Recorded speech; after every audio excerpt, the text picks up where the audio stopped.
नमस्ते साथियों, मैं आपके समक्ष एक नया लेक्चर लेके आया हूँ। जो पिछला जो वीडियो था, मेरा लेक्चर था, उसका आगे का ये पार्ट है। तो चलिए मैं इस पार्ट में जो जो चीज़ पढ़ूँगा उससे पहले पिछले वीडियो का रिकॉल कर लेता हूँ थोड़ा सा। तो चलिए रिकॉल करता हूँ। तो जैसा कि आप यहाँ पे देख रहे हैं, ये जो है 3 प्रकार के चीज़ों को दिखाया गया, जो पदार्थ के ही प्रकार है, टाइप्स हैं। तो पिछला वीडियो में हम लोगों ने पढ़ा था ना, मेटर्स के पार्ट जो पढ़े थे हम लोगों ने, पदार्थ के प्रकार। वो कौन कौन से थे? ठोस, द्रव और गैस थे ना, वही है यहाँ पे, सॉलिड, लिक्विड और गैस। ठीक है, हमने बताया था आप लोगों को कि जो सॉलिड के जितने भी हैं पार्टिकल्स, वो कितने माने कि आपस में एक साथ जुड़े रहते हैं, लिक्विड के कितने जुड़े रहते हैं और गैस के कितने जुड़े रहते हैं। ठीक है, तो यहाँ पे फिगर में मैंने ऐड किया है ताकि आप लोगों को समझने में आसानी होगी। जैसा कि आप देख सकते हैं कि यहाँ पे जो सॉलिड का जो पार्टिकल्स है वो देखिए कितनी टाइटली क्लोज्ड है, पैक है एक दूसरे के साथ, बहुत ही कस के पकड़े हुए हैं एक दूसरे को कहीं दूर जाने नहीं दे रहे हैं। ठीक है, तो इन और साथ ही साथ इन सब के बीच में देखिए कि जो गैप है एकदम न के बराबर है, एकदम नगण्य है ना।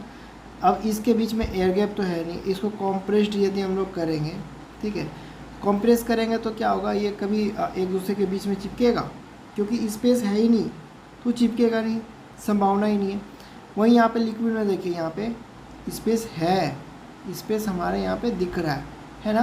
तो इसको जैसे कंप्रेस करेंगे तो यह क्या करेगा, ये पार्टिकल यहाँ का स्पेस को क्या करेगा, फिलअप करने का कोशिश करेगा, तो दबेगा, है ना। तो इसकी आकार जो है ना वो चेंज हो सकती है, लेकिन इसका आकार चेंज नहीं हो सकता है। ठीक है, गैसों में देखें तो देखिए यहाँ पे काफ़ी ज़्यादा एयर गैप देखने को मिल रहा है ना। तो ये एयर गैप काफ़ी ज़्यादा होते हैं लिक्विड की कंपेयर में। ठीक है, इसके कंपैरिजन में होती है, लिक्विड के कंपैरिजन में एयर गैप काफ़ी ज़्यादा होता है। यदि इसको कंप्रेस किया जाए तो क्या होगा, ये बहुत ही ज़्यादा कंप्रेस होगा इसकी तुलना में।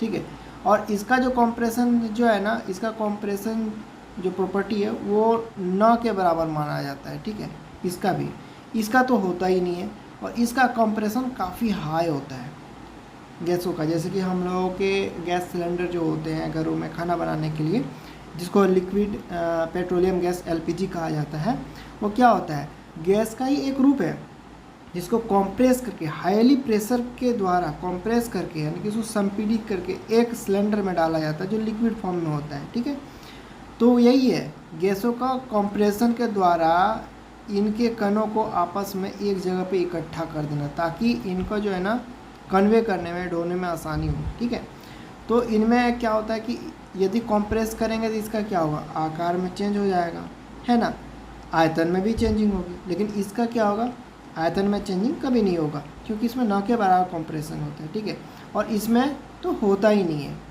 जैसा कि आप यहाँ पे फिगर में देख सकते हैं। यहाँ पे तीनों की दिखाई गई है किस प्रकार से होता है हमारा कंप्रेशन, और मैटर कितने प्रकार के होते हैं, और मैटर के कणों का अरेंजमेंट कैसे होता है। तो यहाँ पे देखिए कि इसमें जो होता है काफ़ी ज़्यादा जो आपके मैटर के एलिमेंट हैं वो टाइटली क्लोज रहते हैं, एक दूसरे के पकड़ के रखते हैं ताकि एक दूसरे को भागने ना दे। इसमें क्लोज तो रहते हैं, ठीक है, लेकिन इन दोनों के बीच में थोड़ा सा एयर गैप रहता है, इनके बीच में काफ़ी ज़्यादा गैप रहता है। तीनों में अंतर है। याद रखिएगा, सभी मैटर के कण जो है ना, हमेशा जो है ना एलिमेंट, हमेशा वो मूव करते रहता है, वो हमेशा मूव करते रहता है। हम आगे के फिगर में दिखाएंगे उसको, तो उस टाइम में आपको चर्चा करेंगे, ठीक है, इस विषय में। चलिए आगे हम बढ़ते हैं। तो सॉलिड, लिक्विड और गैस, तो 3 प्रकार के मैंने बताया था। जैसा कि यहाँ पे हम लोग एक एग्जांपल ले लेते हैं पानी का। ठीक है, तो सॉलिड में हो गया हमारा पानी का एक रूप, क्या हो गया, आइस हो गया, है ना। जैसा कि ये दिख रहा है आइस, ये हमारा आइस क्या हो गया, पानी का सॉलिड रूप। लिक्विड तो हमारा पानी होता है, ये जल है। और गैसेस जो वेपर होता है, हमारे घर में कुकर से निकलता है ना, जो सीटी मार के निकलता है वेपर। हमारा स्टीम इंजन हो जो होता है रेल का, उससे निकलता है हमारा स्टीम, यानी कि वेपर, है ना। वो क्या है, पानी का ही एक गैसीय रूप है। ठीक है, पानी का क्या है, एक गैसीय टाइप है, ठीक है, वाटर का। तो वो वेपर हो गया, है ना। इधर लिक्विड फॉर्म में पानी हो गया, और सॉलिड फॉर्म में उसका आइस यानी कि बर्फ हो गया। ठीक है, देखिए सबका यहाँ पे दिया हुआ है एलिमेंट के किस प्रकार से अरेंज्ड है। देखिए यहाँ पे कितनी टाइटली क्लोज्ड एकदम पैक है, एक दूसरे को भागने नहीं दे रहे, काफ़ी ज़्यादा मजबूत बल के साथ एक दूसरे से जुड़े हुए हैं।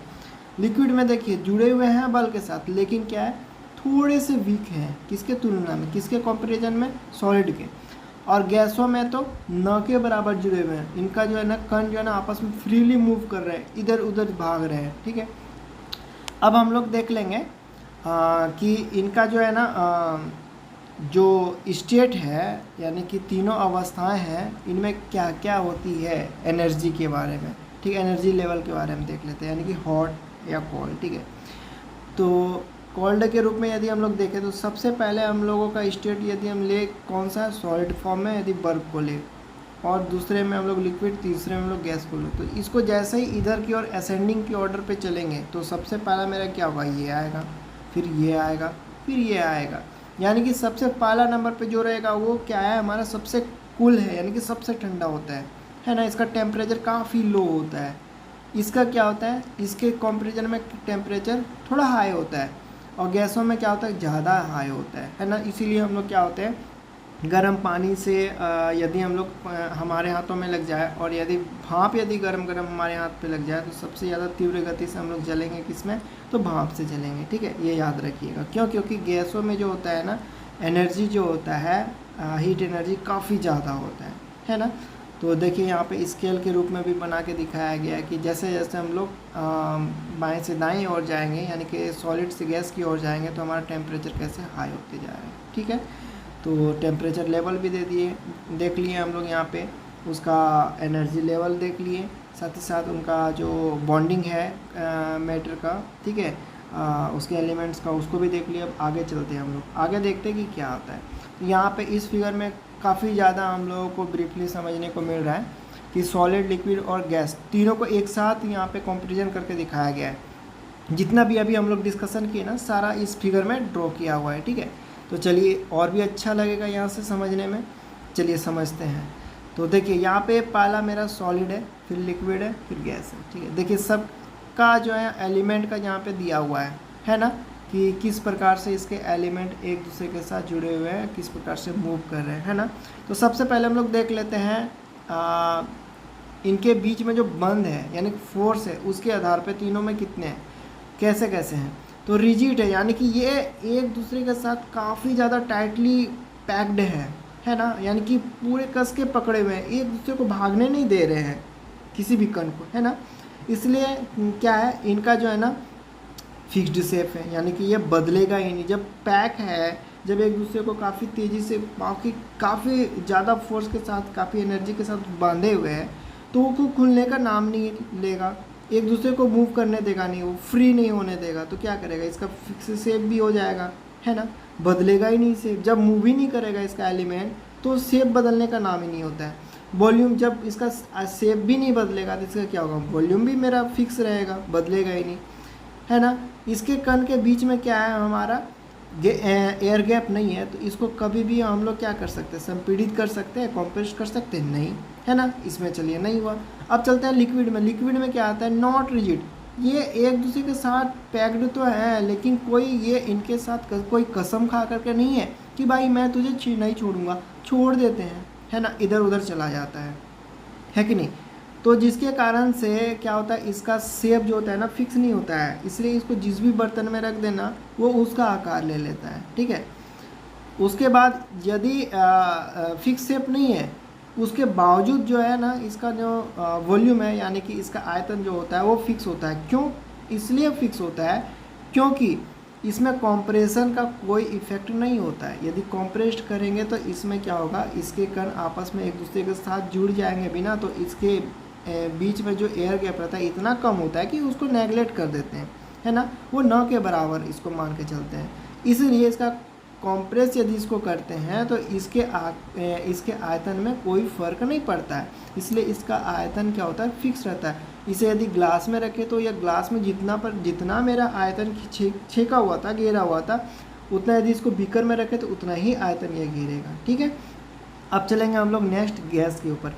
गैस में हमारा क्या है कि इसका जो है ना रिजिड होता है, नहीं रिजिड नॉट रिजिड होता है, ठीक है। इसमें क्या होता है कि इसके जो कण है ना आपस में इतने ज़्यादा फ्रीली मूव करते हैं और इनके बीच में जो आपसी जो बॉन्ड होता है, आपसी जो फोर्स जो लगता है, ठीक है, आपस में दो एलिमेंट के बीच में गैसों में, वो काफ़ी ज़्यादा वीक होता है, ना के बराबर, उसमें होता ही नहीं है मान के चलिए, ठीक है।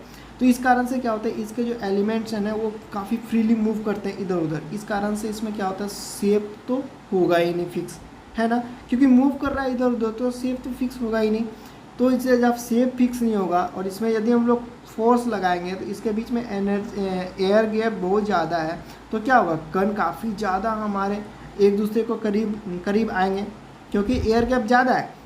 कंप्रेस करेंगे तो वो एयर गैप को फिलअप करने का कोशिश करेगा एक कण एक दूसरे के बीच के, ठीक है, कोशिश करेगा, तो वो क्या होगा, आपस में एक दूसरे के पास मिलेगा, तो शेप में क्या होंगी, चेंजिंग आएंगी, ठीक है। तो जब चेंजिंग आएंगी तो क्या होगा, इसका जो है ना वॉल्यूम में भी चेंजेस आएगा, ठीक है, इसका आयतन में भी चेंजेस आएगा। और वो क्यों होता है, सिर्फ और सिर्फ इसके बीच में जो एयर गैप होता है और कॉम्प्रेशन, ये कॉम्प्रेशन के कारण से ही यह संभव है, ठीक है, कि इसका फिक्स शेप भी नहीं होता है, फिक्स इसका वॉल्यूम भी नहीं होता है। तो याद रखिएगा, ये तीनों जो है ना, तीनों का यहाँ पे काफ़ी अच्छे से सजा करके मैंने दिखाया है पीडीएफ के माध्यम से। आई होप कि आपको अच्छे से समझ में आ गया होगा। चलिए हम लोग आगे चलते हैं, इसके बाद देखते हैं कि कौन सा चीज़ है। तो हम पहले भी बता चुके थे आपको कि मैं आगे जैसे ही आएगा मूवमेंट के बारे में, एलिमेंट्स के, उसके बारे में मैं बतलाऊँगा। तो पिछला जो पीडीएफ जो पिक्चर मैंने दिखाया था उसमें तो उतना आसानी से नहीं समझ में आया, लेकिन यहाँ पे देखिए काफ़ी आसानी से समझ में आएगा आपको। यहाँ पे देखिए सॉलिड, लिक्विड और गैस के एलिमेंट के बारे में बताया गया। देखिए इसमें जो एयर गैप है एकदम ना के बराबर है। अब बताइए इसको यदि हम लोग कॉम्प्रेस करें तो क्या यह एक दूसरे के साथ जुड़ेगा, ये तो टोटली क्लोज्ड है, ऑलरेडी टोटली क्लोज्ड है। तो ये कॉम्प्रेस करेंगे तो ये आने का कोई चांसेस ही नहीं है इनके बीच में। अब यदि लिक्विड में देखें तो देखिए एनर्जी गैप है, कंप्रेस करेंगे तो आएंगे लेकिन न के बराबर, इसलिए इसको नेगलेक्ट कर दिया जाता है। लेकिन यहाँ देखिए इसके बीच में एयर गैप काफ़ी ज़्यादा है, तो क्या करेंगे, ये मूव जिधर हम लोग कंप्रेस करेंगे उधर आसानी से कंप्रेशन होगा। अब देखिए दूसरी बात है कि हम पहले बताए थे मूवमेंट के बारे में, तो यहाँ देखिए ये एलिमेंट इतने ज़्यादा टाइटली क्लोज्ड है, तो क्या मूव करने का कोई भी स्पेस बचा है इनके बीचों में, नहीं बचा है। इस वजह से क्या होगा, इनका मूवमेंट इसमें जो होता है ना, मूवमेंट होता है लेकिन इतना कम होता है, होता ही नहीं है, क्योंकि इसमें जो है ना क्या होता है कि टाइटली क्लोज्ड होते हैं, एक दूसरे के साथ इतने कस के पकड़े रखते हैं कि एक दूसरे को मूव करने नहीं देते हैं। और लिक्विड में क्या होता है कि इसमें होता है लेकिन बहुत कम मूवमेंट होता है, क्योंकि इसमें भी तो फोर्स लगते हैं, है ना, क्योंकि इसके बीच में देखिए एयर गैप बहुत कम होता है, ठीक है। तो थोड़ा होता है जिसको नेगलेक्ट इसको भी कर सकते हैं हम लोग, ठीक है, लेकिन एयर में हम लोग नेगलेक्ट नहीं कर सकते हैं, क्योंकि इसके कणों के बीच में जो मूवमेंट होता है ना काफ़ी तेज़ी से होता है और एयर गैप काफ़ी होता है। इस कारण से इसमें जो होता है ना एलिमेंट के जो होते हैं गैसेस के, वो क्या होते हैं, काफ़ी तेज़ी से इधर उधर घूमते रहते हैं, ठीक है। तो ये मूवमेंट के अनुसार से भी मैंने आपको बताया तीनों के सॉलिड, लिक्विड, गैस के बारे में कि ये कैसे होता है। अब चलिए हम लोग आगे देखते हैं, इसके आगे में क्या है, सॉलिड, लिक्विड। देखिए यहाँ पे मैंने जस्ट उसी का है, यहाँ पे ब्रीफली दिया हुआ है, ठीक है।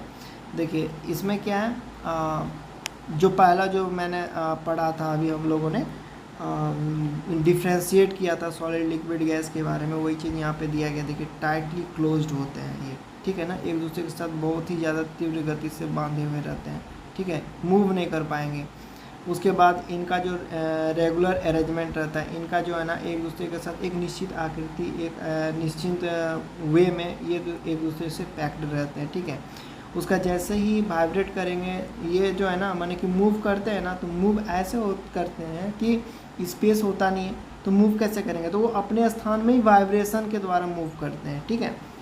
और एक दूसरे के साथ इतने ज़्यादा क्लोज पैक रहते हैं कि एक दूसरे को इधर उधर जाने नहीं देते हैं, फ्रीली मूव करने नहीं देते हैं।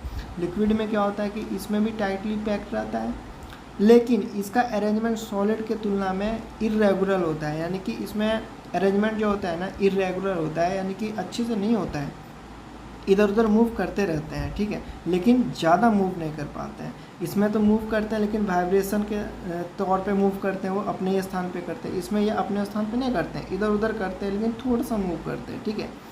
और जो इसमें जो मूव करते हैं गैसेस में, देखिए काफ़ी ज़्यादा तेज़ी से मूव करते हैं, ठीक है। वाइडली स्पेस, इसमें काफ़ी ज़्यादा स्पेस भी होता है, फ्रीली मूवमेंट होता है इसमें, ठीक है।